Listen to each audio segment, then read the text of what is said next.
We'll also be speaking to a guest from India coming up shortly, no longer a member of the Commonwealth, but the colonial ties are a problem on occasion, certainly when the Queen visited.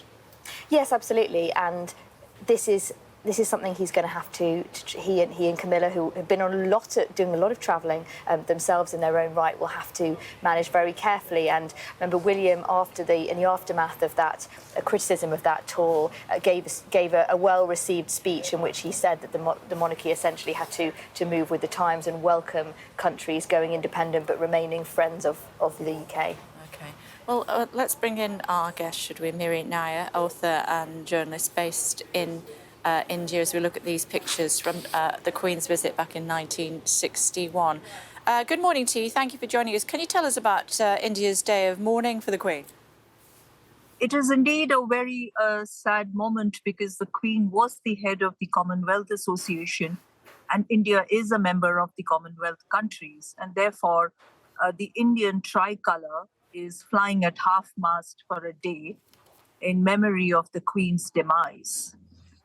However, the new generation, with its new frenzy of nationalism, is not connected to monarchy, the British monarchy, as perhaps our parents and grandparents were. We somehow cannot forget also the colonial rule over us for all these years. And incidentally, just 3 months ago, India celebrated her 75th freedom from the British Empire.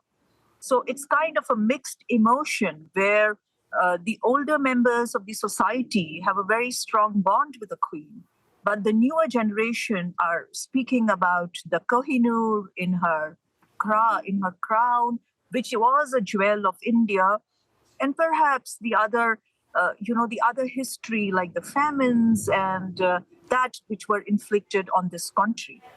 But however, the general mood is she was a woman and she reigned over a country and an empire for so many years.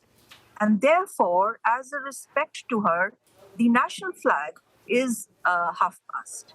But I think the generation that is of now is losing connect with the monarchy. Certainly, India is independent, as we know, but still a member of the Commonwealth, I think I'm right in saying. And I think it could be argued that Her Majesty had shown respect to the people of That's India right. on several occasions. 3 times she visited during her reign? Us. That's right. She visited us 3 times, and our Prime Minister Modi has visited her, and earlier too there were visits from the Prime Ministers of this country. That's what I said. There is a mixed emotion because we are indeed, the nation honors her with the flag flying half-mast, but there is this generation also who feels differently and who feels that, that as a colony, as a former colony, perhaps, she could have done more for us, and that's it. But on the whole, the mood is very somber, and the nation does condole her death. And the people of India, their view of King Charles? Sorry, yes, because we have a very fond relationship with the King Charles because he has visited here many times, and with the then Princess Diana to the Taj. And we are really looking forward to see what are the innovations and the new things he's going to bring as the new head of the Commonwealth Association.